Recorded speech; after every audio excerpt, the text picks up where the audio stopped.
നമുക്ക് ഇച്ചിരി ഞണ്ട് കിട്ടിയിട്ടുണ്ട്. അതെല്ലാം വെട്ടി ക്ലീനാക്കി വെച്ചിട്ടുണ്ട്. നമുക്ക് റോസ്റ്റ് ചെയ്തെടുക്കാം.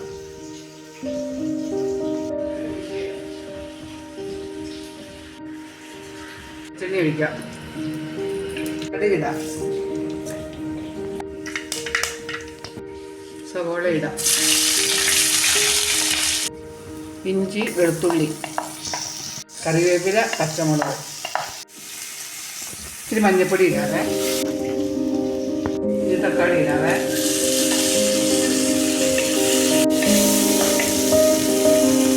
മൂത്തിട്ടുണ്ട്. നമുക്കിനി മസാല ഇടാം. മീറ്റ് മസാല, മുളക് പൊടി, മല്ലിപ്പൊടി, കുരുമുളക് പൊടി.